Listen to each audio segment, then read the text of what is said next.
Amen. Eh bien, ce matin, j'aimerais continuer la méditation qu'on avait commencée il y a quelques semaines sur l'évangile de Jean. Et on était arrivé au verset 14. Et je crois que l'évangile de Jean, c'est vraiment la base aussi, le fondement de notre foi sur lequel on peut s'établir. Et on avait vu que Jésus était la lumière, qu'il était Dieu, qu'il était l'expression de Dieu. Et on lit maintenant, je lis dans la seconde 21. Et la parole s'est faite homme.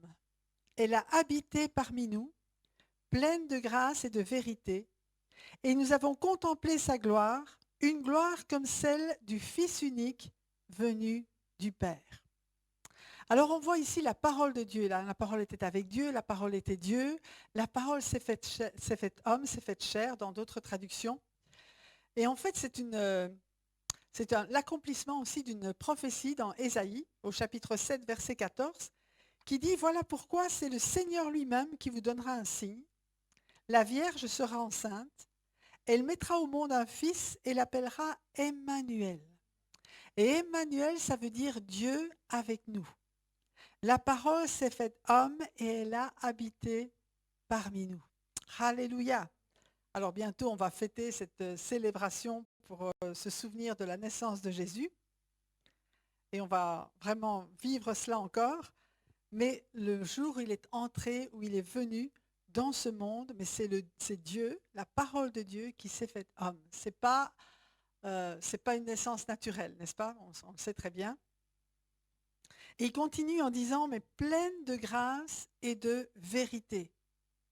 Et nous avons contemplé sa gloire, une gloire comme celle du Fils unique venu du Père.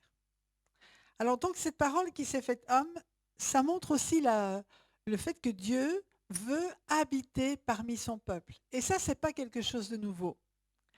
Et ce que je voudrais dire, et je le rappellerai, je pense, tout au long de ce message, c'est que le Dieu de l'Ancien Testament et le Dieu du Nouveau Testament, c'est exactement le même. Il n'a pas changé de caractère, il n'a pas changé d'avis, il n'a pas changé ses principes, il n'a rien changé du tout. Il est le même hier, aujourd'hui, éternellement. Et c'est juste une continuité. De tout temps, Dieu a voulu habiter parmi son peuple. À la Genèse, Dieu venait parcourir le jardin tous les jours. Il y avait cette relation avec Adam et Ève. Après cela, quand la relation a été brisée à cause du péché, il y a eu les sacrifices qui ont été institués pour que la relation puisse quand même continuer. Et lorsque Moïse et les Israélites sont arrivés et ont quitté le pays d'Égypte, Dieu a dit, ils me feront un sanctuaire et j'habiterai au milieu d'eux. Donc Dieu n'a jamais voulu être pour nous quelqu'un de lointain, de séparé. C'est nous qui nous sommes séparés de lui. Mais Dieu a toujours voulu cette relation et il est même venu habiter au milieu de son peuple dans une tente, s'il vous plaît, dans un tabernacle. C'était même pas un château, c'était même pas un temple à l'époque, c'était juste une tente de toile. Mais il a choisi, je veux venir là pour être au milieu de vous. Et ici, Dieu a envoyé son Fils, il a envoyé sa parole qui s'est faite homme pour venir habiter avec nous, parmi nous et même en nous. Amen. Ça, c'est le cœur de Dieu. Et souvenez-vous que Jésus disait, là où 2 ou 3 sont assemblés en mon nom, je suis au milieu d'eux. Amen. Bienvenue, Seigneur Jésus, tu es là au milieu de nous ce matin. Alléluia, gloire à Dieu. Et donc, il est venu plein de grâce et de vérité. Et le mot grâce, c'est le mot charis, qu'on a traduit par charisme, par don. Les dons. C'est vraiment un cadeau. Et il peut être aussi traduit par faveur. Donc, quand on parle de charis, quand on parle de don, quand on parle de grâce, de gratuit, c'est quelque chose qui à nous ne nous coûte rien, que nous n'avons pas mérité, mais que Dieu nous donne par faveur. Amen. Et ça, je crois que c'est important de réaliser cela. On pourrait le traduire aussi par douceur, plaisir, délice. Et même le traducteur de la traduction de la Passion, il a dit, bien, il est plein de tendre miséricorde, ou bien débordant de tendre miséricorde et de vérité. Ça, c'est vraiment la nature de Jésus. Il était débordant de tendre miséricorde et de vérité. Et en fait, Jésus, il est plein de tout ce dont nous avons besoin. Il est vraiment venu nous combler de tout ce qui était nécessaire pour nous. Amen.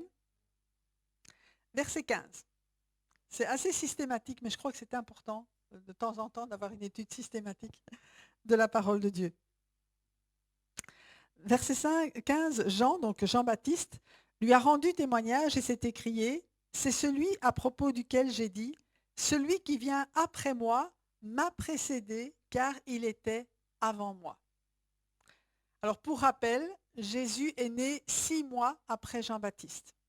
Donc Marie, quand elle est allée voir sa cousine, eh bien Élisabeth, sa cousine était déjà enceinte de 6 mois. Et donc effectivement, Jean est né avant Jésus. Mais ici, il dit, il vient après moi, mais il m'a précédé, car il était avant moi.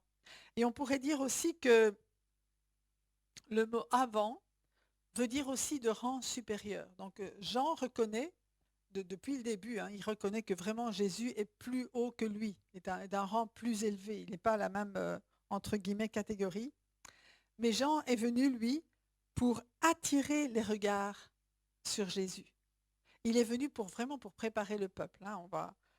On va voir ça. Et heureusement qu'il y a cette préparation. On a chanté tout à l'heure que ton règne vienne.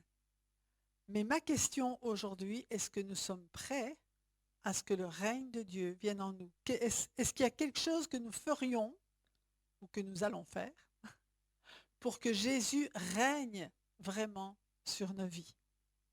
Amen. Je crois que c'est quelque chose, ça fait partie de la méditation parce qu'il vient. Il vient pour régner. On prie pour qu'il vienne, on prie pour que son règne vienne. Il vient. Dieu répond à la prière.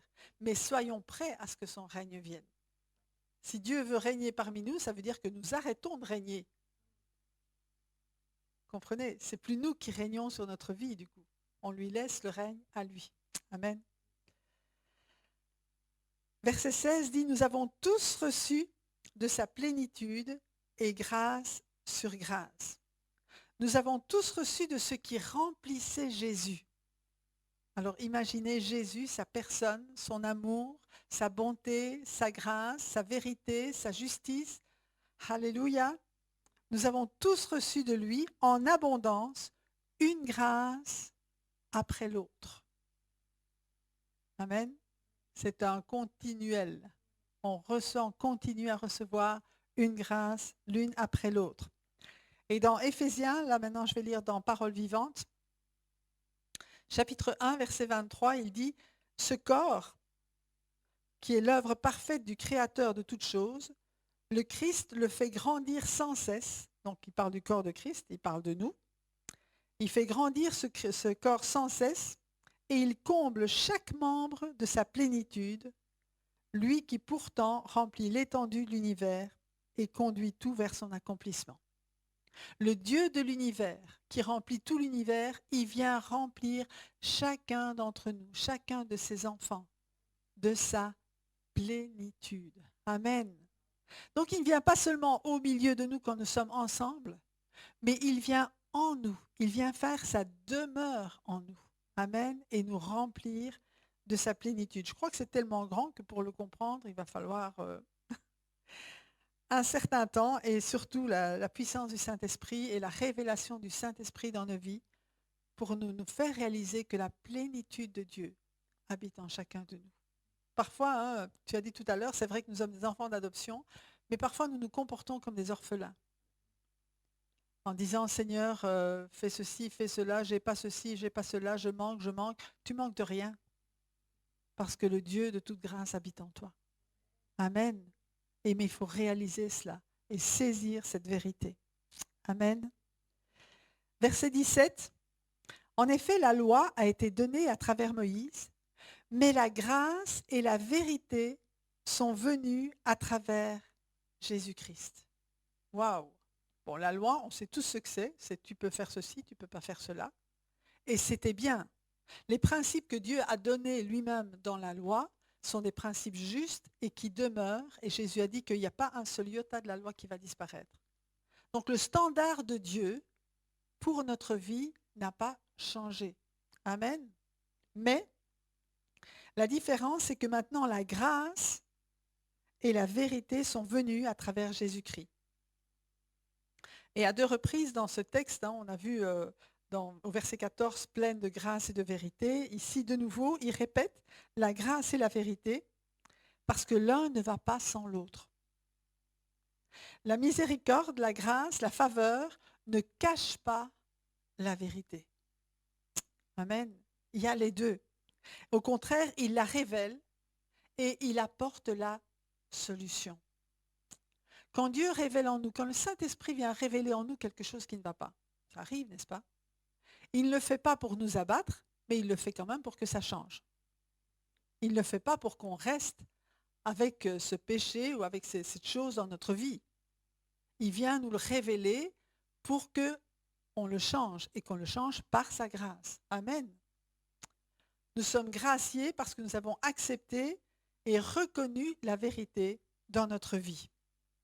En fait, Jésus dénonce le péché et gracie le pécheur. On parle souvent de cette image de cet avocat qui est devant le juge et qui plaide pour son client, mais en disant, mais mon client, il est coupable. Et c'est vrai qu'il mérite la mort, comme nous méritons la mort. Mais l'avocat a choisi de prendre la punition. L'avocat a choisi de mourir à sa place. Et dans d'autres histoires, quand on raconte, parfois c'est le juge lui-même qui prend la place du pécheur pour subir le châtiment. C'est ce que Jésus a fait pour nous. Il n'a pas dit « Oh ben non, c'est pas grave finalement. Allez, je te pardonne, c'est rien. » Non, non.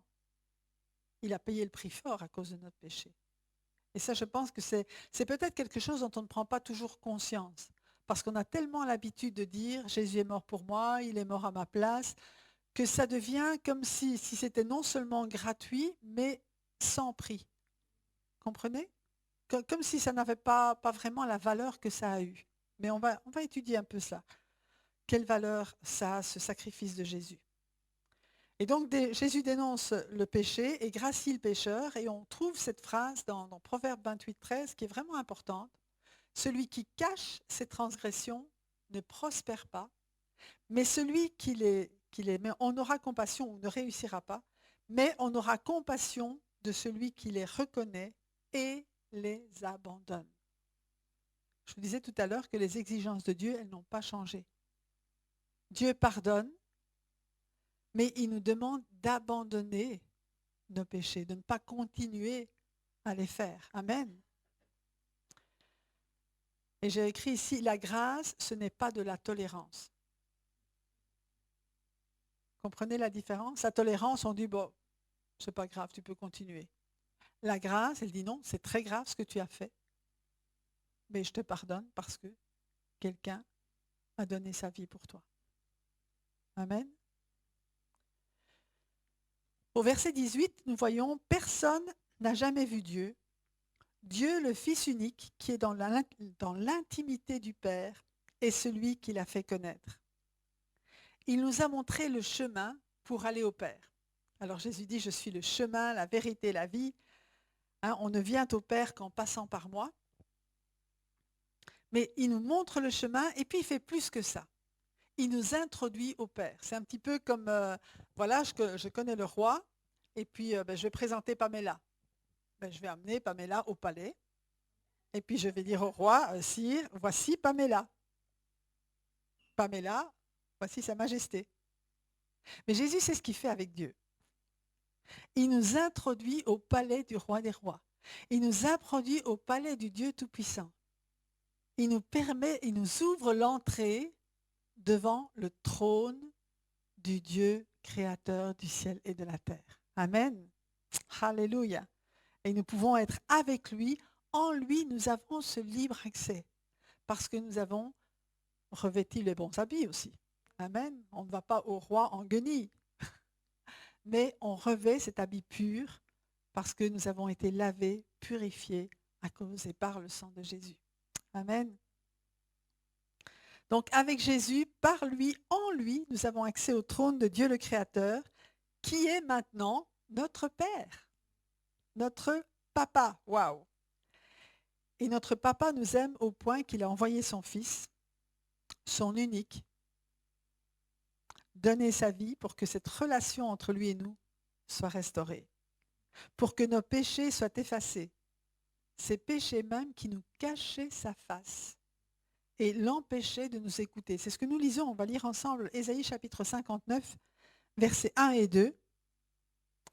Nous dit « Non, le bras de l'Éternel n'est pas devenu trop court pour sauver, ni son oreille trop dure pour entendre.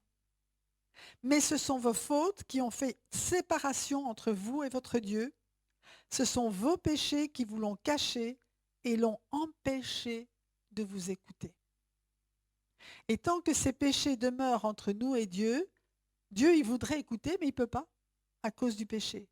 Mais lorsque ces péchés sont enlevés, sont effacés, eh bien à ce moment-là, la grâce de Dieu, la bénédiction, tout ce que Dieu a en réserve pour nous est accessible.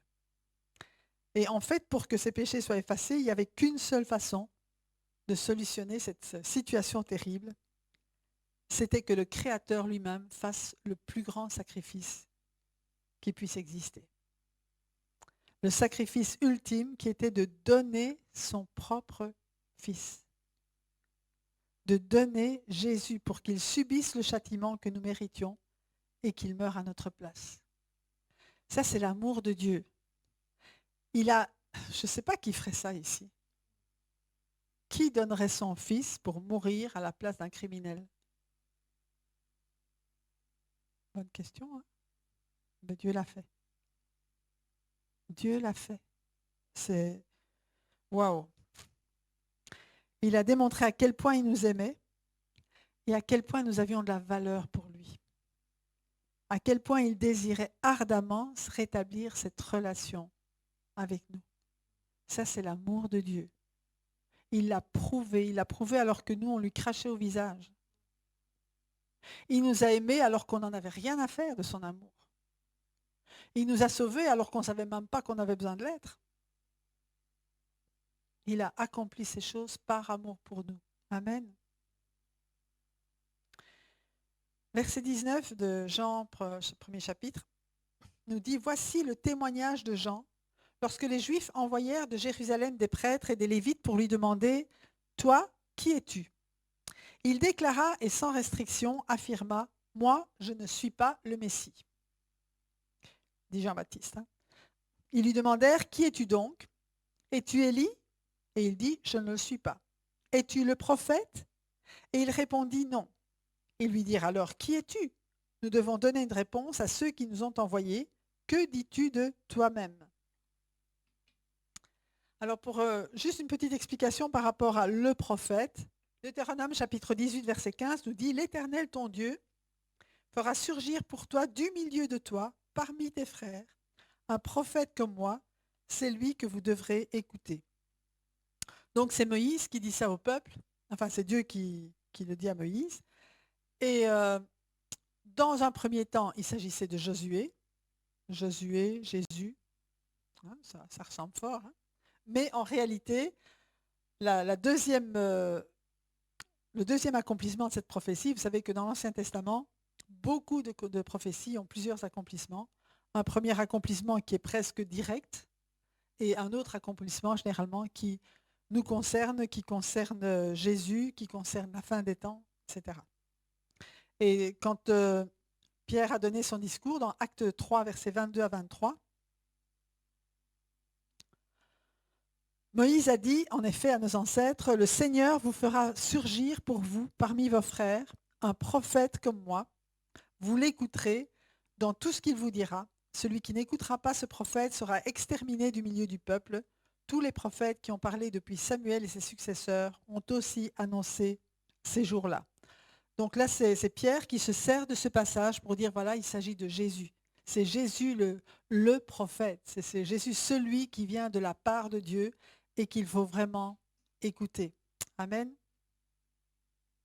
Donc Jean-Baptiste avait raison de dire qu'il n'était pas le prophète puisque c'est Jésus. Mais Jésus est bien plus qu'un prophète, n'est-ce pas? Mais c'est celui qui vient, qui est là au milieu d'eux, parmi le peuple et qui va vraiment les sauver et qu'il faut écouter. Amen. En parlant d'écouter Jésus, Eh bien, il y a Pierre un jour qui a dit, mais Seigneur, à qui irions-nous? Tu as les paroles de la vie éternelle. La vie éternelle, elle vient lorsque nous écoutons Jésus. Amen. Marcher dans cette vie, c'est écouter Jésus et marcher à sa suite. Alléluia. Verset 23 de Jean 1. Moi, dit-il, Jean-Baptiste toujours, je suis la voix de celui qui crie dans le désert. Rendez le chemin du Seigneur droit, comme l'a dit le prophète Ésaïe dans Ésaïe 40, verset 3. Une voix crie dans le désert, préparez le chemin de l'Éternel, faites une route bien droite pour notre Dieu dans les endroits arides. Et le travail de Jean-Baptiste a été tellement important. Il a vraiment annoncé ce royaume qui allait venir. Il a annoncé le Messie qui allait venir, mais plus que l'annoncer, il a préparé les cœurs. Il a annoncé la repentance, le changement de mentalité. Nous ne pouvons accueillir le royaume de Dieu que si notre mentalité a été complètement renouvelée, complètement changée par le Saint-Esprit, parce que le royaume de Dieu, ce n'est pas le royaume des hommes. Trop souvent, on est encore, notre esprit, notre mentalité est encore la mentalité du monde. On est dans l'Église, mais on est encore sous influence, je vais dire, de la mentalité du monde. Et Dieu, dans ces derniers temps, parce que là, c'était la préparation de la première venue de Jésus, mais nous sommes dans la préparation de sa seconde venue, n'est-ce pas? Et dans ces derniers temps, nous avons de nouveau besoin de changer de mentalité, de nous accorder avec la mentalité du royaume de Dieu. Et c'est pourquoi on a besoin tellement de cette intimité, de cette communion avec Dieu, pour se laisser transformer, continuellement renouveler, non seulement dans notre intelligence, dans notre façon de penser, dans notre façon d'agir, dans nos sentiments même, pour que nos aspirations ne soient plus celles que nous avions avant, mais que nous aspirions de plus en plus à ce qui est en haut, au royaume de Dieu. Et c'est toujours cette même voix de Jean-Baptiste qui disait, mais arrêtez de penser à ce qui est sur la terre, il y a le Messie qui vient. Et le Messie, il était attendu depuis des centaines d'années. Même pendant 400 ans, il y avait eu le silence total, silence radio entre Dieu et les hommes, plus de prophètes ni rien du tout. Mais il y avait toujours dans le cœur de ceux qui cherchaient Dieu et qui aspiraient à Dieu, il y avait quand est-ce qu'il vient le Messie? Et là, Jean est en train d'annoncer cette bonne nouvelle, le Messie arrive, mais vous n'êtes pas prêts, préparez-vous, repentez-vous, demandez pardon pour vos péchés, changez d'attitude, changez votre comportement parce que le Messie est là et il faut que vos cœurs soient préparés, sinon vous n'allez même pas le reconnaître. Et c'est ce qui s'est passé d'ailleurs pour les pharisiens qui n'ont pas écouté Jean-Baptiste, eh bien, ils n'ont pas reconnu Jésus. Mais ceux qui ont écouté Jean-Baptiste, quand Jésus est venu, ils sont allés à lui. Quand Jésus est venu et qu'il a accompli les œuvres de Dieu, ils sont allés eux-mêmes pour bénéficier de ces œuvres. Quand Jésus est venu pour annoncer la parole de Dieu et pour enseigner, ils étaient des milliers à l'écouter. Jean-Baptiste a vraiment fait du bon boulot. Amen. Il a été envoyé pour préparer le chemin du Seigneur. Et aujourd'hui, nous sommes en train de préparer l'Église, l'épouse de Jésus-Christ, à recevoir son époux, à recevoir son bien-aimé. Mais la même démarche est nécessaire. C'est que nous, chacun pour notre part, nous revenions vraiment à nous-mêmes en disant, Seigneur, est-ce que tu es vraiment le roi dans ma vie? Est-ce qu'il y a des choses dans ma vie qui ne te plaisent pas? Est-ce que quand tu vas revenir pour prendre ton épouse, je serai parmi ceux qui sont complètement purifiés, sans tache ni ride, ni rien de semblable? Jésus a tout accompli pour ça. On n'est pas capable de faire des choses par nous-mêmes. Mais simplement le fait de venir à lui et de se laisser transformer par lui, par la puissance du Saint-Esprit dans notre vie, d'être d'accord avec lui pour être changé. Et il va le faire avec nous. Amen. Trop souvent, on dit, Seigneur, fais ceci, fais cela. Et vous savez, généralement, on prie Dieu de faire des choses que lui nous a demandé de faire. Alors, fais ce qu'il t'a demandé d'abord. Et puis, comme on l'a lu tout à l'heure, si l'Éternel ne bâtit la maison, celui qui l'a bâti en vain. Mais si nous marchons et si nous faisons ce pas d'obéissance, le Seigneur est avec nous pour nous aider et pour nous permettre d'arriver à destination, là où il veut qu'on aille. Amen. Il vient avec nous, il ne nous laisse jamais tout seul pour faire les choses.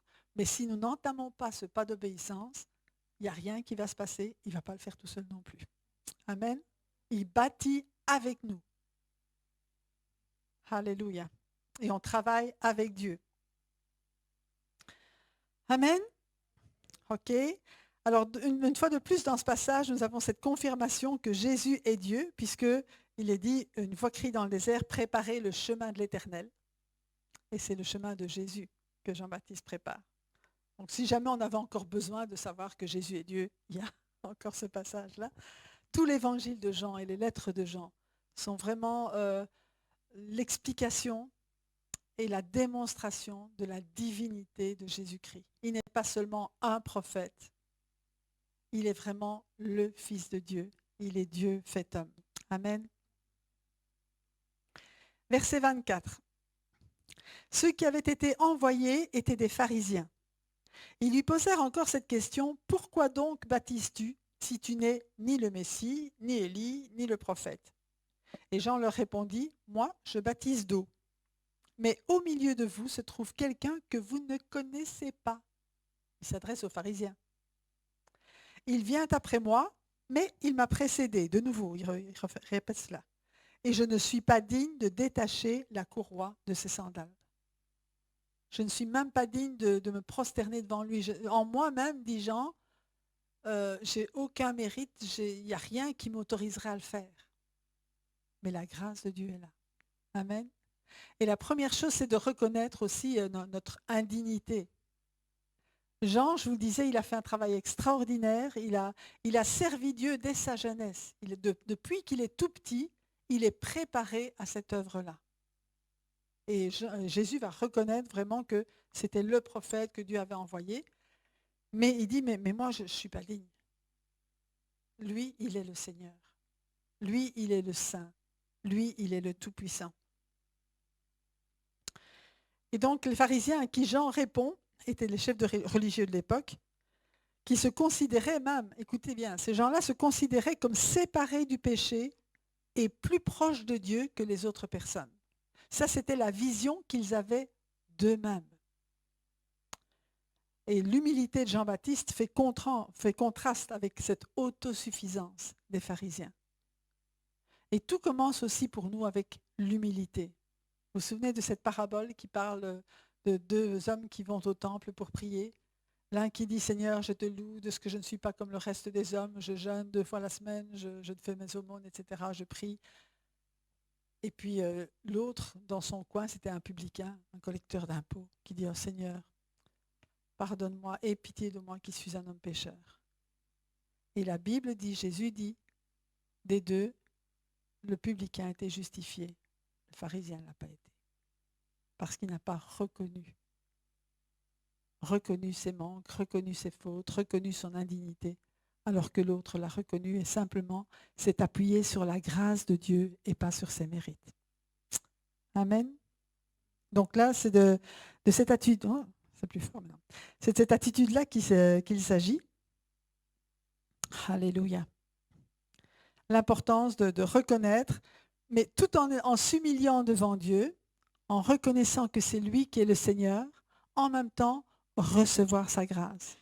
Parce que vous savez, dire je ne le mérite pas, donc je ne le prends pas, c'est aussi de l'orgueil. C'est dire je ne prends que ce que j'ai mérité.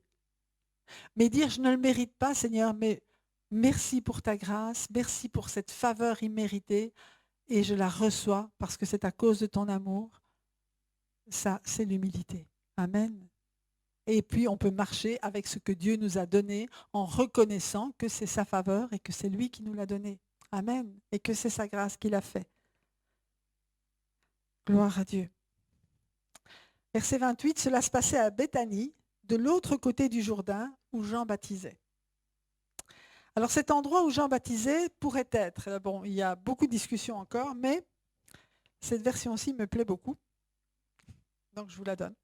Pourrait être un endroit qui s'appelle Bethabara, qui veut dire maison du guet, et ce serait là où les Israélites ont traversé le Jourdain pour entrer dans le pays promis. Et donc vous pourrez lire ça dans Josué chapitre 3. Et donc le baptême de repentance de Jean, c'est un premier pas vers notre pays promis. Amen. C'est le premier pas pour entrer dans le royaume de Dieu. C'est ça notre pays promis. Alléluia. Et c'est cela que ce royaume que Jésus apportait avec lui. Verset 29, le lendemain, Jean-Baptiste vit Jésus s'approcher de lui et dit, « Voici l'agneau de Dieu qui enlève le péché du monde. » Waouh! Il n'a pas dit « Voici le roi qui vient ». Il n'a pas dit « Voici le lion ». Il n'a pas dit « Voici Dieu ». Il a dit « Voici l'agneau de Dieu ». L'agneau de Dieu qui enlève le péché du monde. Alors quand on parle agneau de Dieu, ben, moi ma première pensée c'est l'agneau pascal. Vous savez, j'ai fait aussi ma première communion comme beaucoup. Et puis comme dessert, il y avait un agneau en glace. Wow. Enfin, ça, je le revois encore. C'est pas ça, Jésus. Mais donc, ça fait référence quand même à l'agneau que les Israélites devaient sacrifier au moment où Dieu les a envoyés pour sortir du pays d'Égypte, n'est-ce pas? Et ils devaient tuer cet agneau, ils devaient mettre le sang de cet agneau sur les linteaux des portes, et puis ils devaient le manger aussi, hein, manger le cuire et le manger. Et en fait, le sang de l'agneau, au moment où l'ange de la mort allait passer sur tout le pays pour tuer les premiers-nés, hein, c'est ce que Dieu avait dit, eh bien là où il y avait le sang de l'agneau, la mort passait outre. Et le mot Pâques, que nous avons traduit par Pâques, ça veut dire passer outre. En anglais, c'est Passover.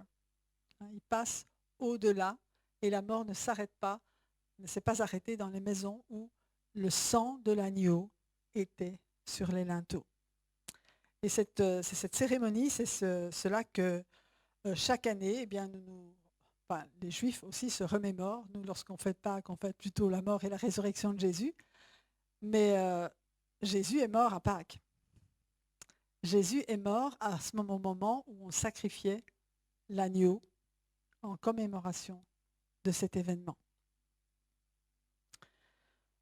Et non seulement il y avait cet agneau-là, donc l'agneau à Pâques, mais chaque jour, 2 fois par jour dans le temple, on sacrifiait un agneau pour le péché du peuple. Donc il y avait beaucoup, beaucoup de sacrifices d'animaux dans l'Ancien Testament, comme je vous le disais, pour garder la relation avec Dieu, il fallait du sang. Le jour où tu pécheras, tu mourras. C'est vrai que la mort est entrée dans le monde, mais sans effusion de sang, il n'y a pas de pardon de péché. Donc, la seule façon qui avait été donnée aux Israélites de l'Ancien Testament pour pouvoir continuer à s'approcher de Dieu, c'était à travers les sacrifices de sang. Et c'était journalier, tous les jours, un agneau le matin, un agneau le soir était sacrifié pour le péché du peuple. Et de nouveau, Jésus a été crucifié à l'heure de l'offrande du soir. Amen. Alors, vous pourrez lire ça, j'avais préparé Exode 29, 38, 42. Mais je ne sais pas si on peut le lire, mais ce n'est pas nécessaire, je vous l'ai dit. Donc, lisez-le, prenez des notes. Exode 29, 38, 42. On voit que cet agneau doit être fait 2 fois par jour. Alors peut-être qu'aujourd'hui, avec notre mentalité, n'est-ce pas, on trouve cruel de sacrifier des animaux. Et ça l'est, ok. Et on parle parfois de cette histoire d'un enfant ou d'une famille qui a un agneau, un seul agneau, et puis qui le nourrit, et puis qui en prend soin, et puis il joue avec les enfants, et au bout d'un an, c'est pas qu'il faut le sacrifier. Alors c'est déchirant pour tout le monde, c'est terrible. Mais c'est nécessaire pour que le péché soit pardonné. Déjà ça, c'est un sacrifice. C'est vraiment un sacrifice pour la famille. C'est un sacrifice pour tout le monde. Ça, c'est quelque chose de terrible. Maintenant, imaginez l'histoire d'Abraham. Abraham, il attend 100 ans pour avoir un fils, le fils de Sarah. Entre-temps, il avait eu Ismaël avec Agar, mais le fils de la promesse, il a 100 ans quand ce fils naît. Ce fils est nourri, ce fils grandit, il devient un ado, et puis Dieu lui dit, « Donne-moi ton fils, ton unique, celui que tu aimes. » Ton fils, ton unique, celui que tu aimes, ça vous fait penser à quelqu'un? C'est Dieu, hein? Il a donné son fils, son bien-aimé. son unique. Et Abraham, je ne sais pas comment il était dans son cœur à ce moment-là, mais Abraham, par amour pour Dieu, obéit. Et donc il prend son fils, ils voyagent ensemble, son fils porte le bois, Abraham porte le feu, et puis en chemin, son fils lui dit, ok, papa, il y a ça, j'ai le bois, tu as le feu, mais il est où le sacrifice? Il est où l'agneau pour le sacrifice? Question. Et Abraham répond, mais mon fils, Dieu pourvoira lui-même à l'agneau. On ne discute pas en chemin, n'est-ce pas? Mais arrivé sur place, Abraham et son fils préparent l'autel avec le bois. Et puis Abraham lie son fils. Et il le pose sur l'autel. Et il prend le couteau.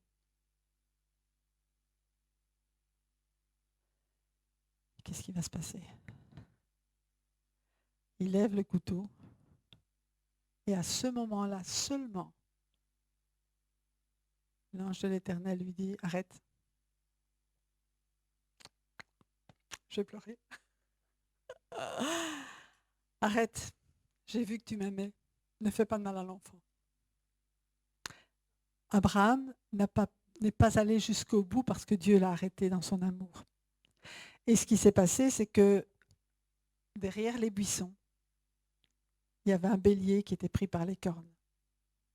Dieu a pourvu au sacrifice. Amen.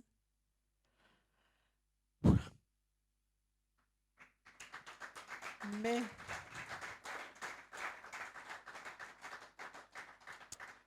juste que quand c'est Dieu qui a fait le sacrifice, il ne s'est pas arrêté.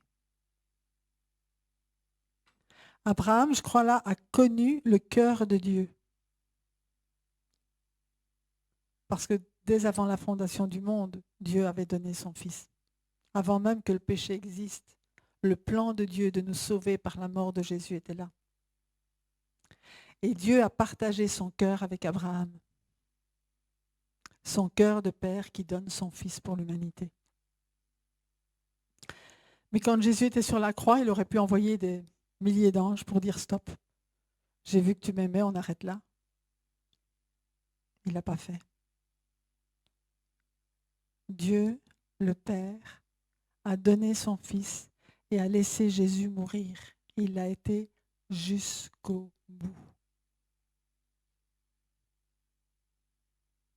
Pourquoi est-ce qu'il est allé jusqu'au bout? Parce que péché, c'est pas grave? Parce que bof, un petit péché par-ci, un petit péché par-là, bon, ça fait rien? Ou bien parce que chaque péché, pour un seul péché, Dieu aurait dû donner son Fils pour qu'il soit pardonné. Ce que j'aimerais qu'on comprenne, et on a tous besoin de le comprendre, et je suis avec vous, c'est la gravité du péché. La grandeur de la grâce de Dieu et de son amour, mais en même temps la gravité du péché. Pour qu'on ne dise pas, bon, c'est pas grave. Mais qu'on réalise. Et là, on a besoin du Saint-Esprit parce que c'est lui qui nous convainc de pécher. Mais qu'on puisse réaliser le cœur de Dieu. Si on continue volontairement à pécher, tout en sachant ce que Jésus a accompli. Et la Bible est claire, si vous lisez le Hébreux chapitre 10, si volontairement, après avoir connu la vérité, on continue, et j'insiste parce que la Bible insiste sur le volontairement, d'accord? Ce n'est pas une question, je me suis mis en colère, je ne l'ai pas fait exprès, Seigneur, je te demande pardon, hein, ok? C'est, je sais que ça ne te plaît pas, mais je le fais quand même. Si volontairement, la Bible dit à ce moment-là, il n'y a plus de sacrifice pour le péché.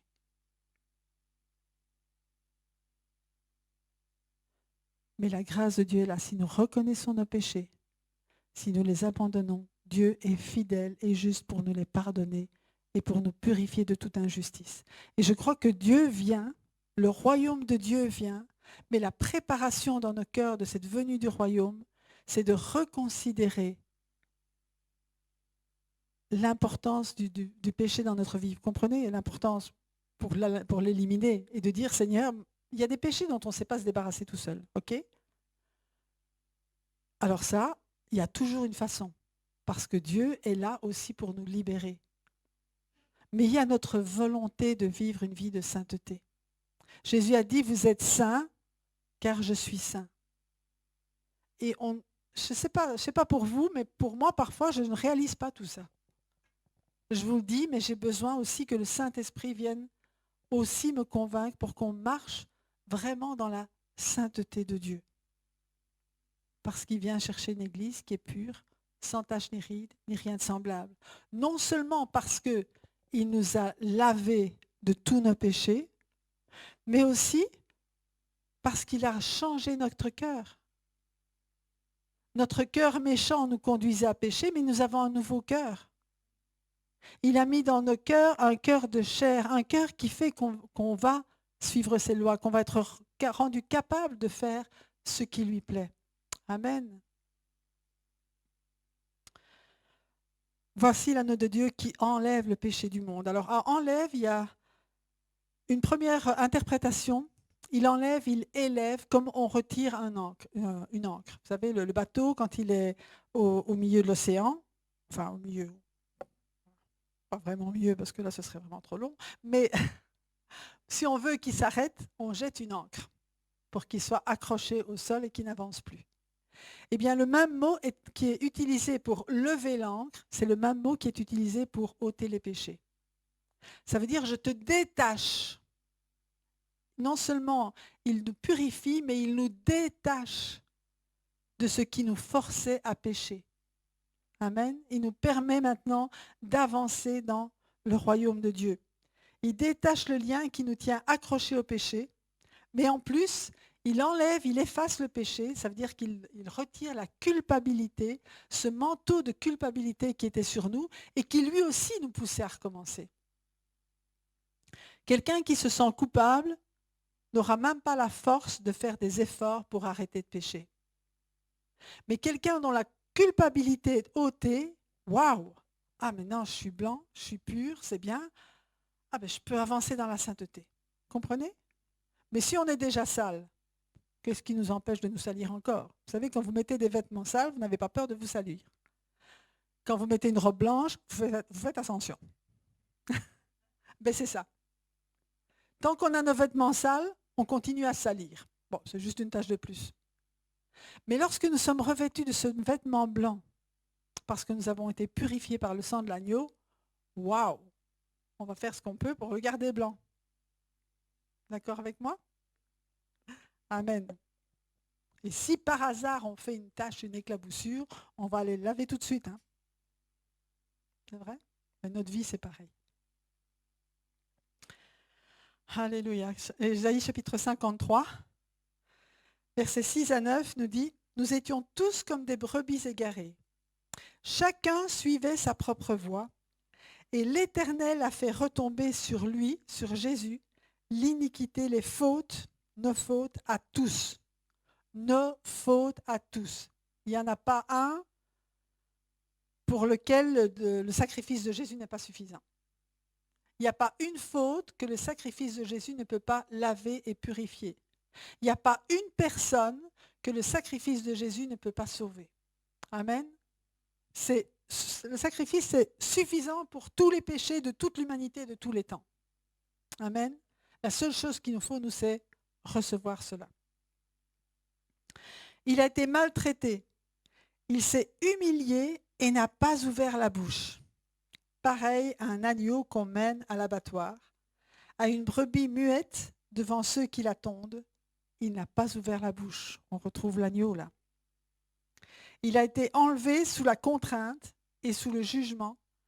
Et dans sa génération, qui s'est inquiété de son sort? Qui s'est soucié de ce qu'il était exclu de la terre des vivants, frappé à cause de la révolte de mon peuple? Au moment où Jésus est mort, personne ne comprenait. Même ceux qui l'avaient aidé, même ceux qui l'avaient guéri, tout le monde a crié crucifie. Il n'y a personne qui a compris pourquoi il était mort. Ses disciples, ils se sont dit, ah ben on croyait que c'était le Messie, mais là il est mort. Même eux, pourtant il leur avait dit, il faut que je meure et que je vais ressusciter. Tout ça s'était envolé. Personne n'a reconnu le sacrifice de Jésus. Et comme le disait Martine tout à l'heure, ben, le diable il avait gagné. Toute sa réputation était par terre. Pendant 3 mois, il avait une bonne réputation, mais là, sur la croix, tout nu sur la croix devant tout le monde, ben, la réputation, il n'y en avait plus. Hein. C'était fini. Personne ne l'a reconnu. On croyait qu'il était exclu de la terre des vivants, frappé à cause de la révolte de mon peuple. Donc je vous disais que Jésus est mort à l'offrande du soir. Et tous les sacrifices qu'on a vus préfiguraient justement la mort de Jésus. C'est là qu'il était pleinement l'agneau immolé, l'agneau qui ôte le péché du monde. Un agneau mort, ça n'a pas vraiment de pouvoir, hein, mais pour Jésus, c'était là sa victoire. Il est allé jusqu'au bout. Malgré ce que ça lui a coûté, hein, vous savez qu'avant d'aller à la croix, il y a eu ces larmes, ces grumeaux de sang qui sont tombés tellement son âme était angoissé, donc il a connu l'angoisse. Il n'a pas fait de gaieté de cœur, vous savez. Même s'il voyait les résultats, en tant qu'homme, son âme, elle était vraiment... Elle a été jusqu'au bout, quoi. Et Jésus a été jusqu'au bout. Mais comme résultat de sa mort, on voit dans Hébreux chapitre 9, versets 12-14, il est entré une fois pour toutes dans le lieu très saint. Il y en a qui cherchent le sang de Jésus sur la terre, mais le sang de Jésus, il est en haut. Jésus est allé dans le lieu très saint au ciel. Ce tabernacle que Moïse avait vu en vision et qu'il a reproduit sur la terre, il a reproduit une image, je veux dire, sur la terre, mais le vrai tabernacle du ciel, Jésus est monté au ciel avec son sang. Et il a purifié ce tabernacle. Donc il est entré une fois pour toutes dans le lieu très saint, non pas avec le sang des boucs et de jeunes taureaux, mais avec son propre sang. Et il nous a ainsi obtenu un rachat éternel. Amen. En effet, le sang des boucs et des taureaux, ainsi que la cendre d'une vache, dont on asperge ceux qui sont souillés, les rendent saints en leur procurant une pureté rituelle. Si tel est le cas, le sang de Christ, qui s'est offert lui-même à Dieu par l'Esprit éternel comme une victime sans défaut, purifiera d'autant plus votre conscience des œuvres mortes, afin que vous serviez le Dieu vivant. Waouh! Jésus purifie notre conscience. Et si notre conscience est pure, si notre corps ne nous reproche rien, si notre cœur ne nous reproche rien, nous avons de l'assurance auprès de Dieu et nous sommes rendus capables de servir le Dieu vivant. Ça, c'est l'œuvre parfaite de Jésus-Christ pour nous. Amen. Alléluia. Et Jean chapitre 1, verset 9, c'est un verset qu'on connaît bien, nous dit, si nous reconnaissons nos péchés, il est fidèle et juste pour nous les pardonner et pour nous purifier de tout mal à cause de ce sacrifice. Amen. Et Dieu, non seulement il nous pardonne nos péchés, c'est ce qu'on disait tout à l'heure, mais en plus il purifie notre conscience, mais il nous purifie aussi pour que nous ne soyons plus attachés à ce péché. Vous savez, ces péchés du style « c'est plus fort que moi ». Eh bien, la Bible nous dit qu'il nous purifie pour que nous ne soyons plus liés à ces péchés plus forts que nous, mais pour que nous puissions marcher dans une vie de sainteté. Et vraiment, je crois que ce que Dieu veut, c'est que nous marchions de progrès en progrès avec le Saint-Esprit, l'esprit de sainteté qui vit en nous. Vous vous rendez compte, Dieu ne nous a pas laissés tout seuls. Il nous a envoyé le Saint-Esprit. Alors le Saint-Esprit, c'est vrai que par le Saint-Esprit, on fait des miracles, mais le miracle ne sauve pas. La Bible dit qu'il y a des gens qui se retrouveront au tribunal de Christ, qui vont dire, mais Seigneur, on a fait des miracles en ton nom, on a guéri des malades, on a chassé les démons. Et Jésus a dit, retirez-vous de moi, je ne vous connais pas. Vous qui commettez l'iniquité. Donc les miracles ne sauvent pas, mais le Saint-Esprit qui vient imprégner la nature de Jésus en nous, nous fait marcher de progrès en progrès pour que nos cœurs soient purifiés, pour que notre conscience reste pure. Amen.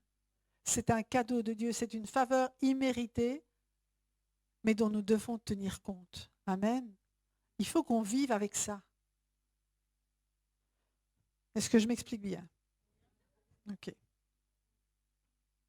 On pourra ensemble réécouter ça. Parce qu'on a besoin d'être imprégné de cette sainteté de Dieu dans nos vies. Verset 30, c'est celui à propos duquel j'ai dit, après moi vient un homme qui m'a précédé, car il existait avant moi. Vous voyez, dans ce chapitre, il y a beaucoup de répétitions. Ce n'est pas seulement moi qui répète, mais il y a beaucoup de répétitions. Et dans la traduction de la Passion, ce verset-là dit, je vous ai dit qu'un puissant viendrait qui est bien plus grand que moi, car il existait avant ma naissance. Amen.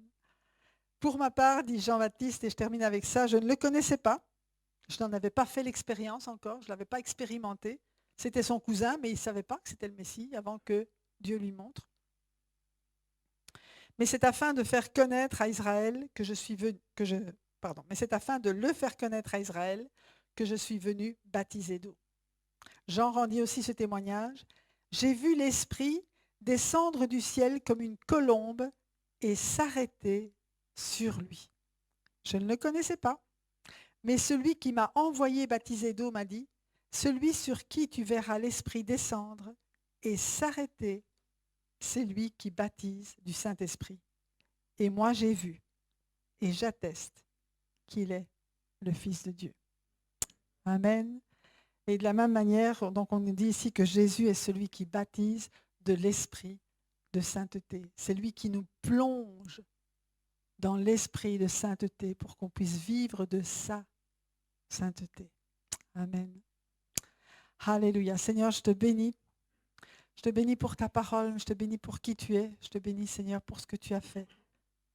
Et Saint-Esprit, je prie pour que ces paroles puissent pénétrer au plus profond de nos cœurs et nous transformer jour après jour pour qu'on te plaise de plus en plus, pour qu'on te ressemble de plus en plus et pour qu'on marche dans cette vie de sainteté que tu as préparée pour nous. Merci pour ta grâce, Seigneur. Nous vivons de ta grâce, nous vivons de ta faveur imméritée et qui ne s'arrête pas. Merci parce que tu continues, Seigneur, à déverser grâce sur nos vies. On veut te louer et te bénir pour cela dans le nom de Jésus. Amen.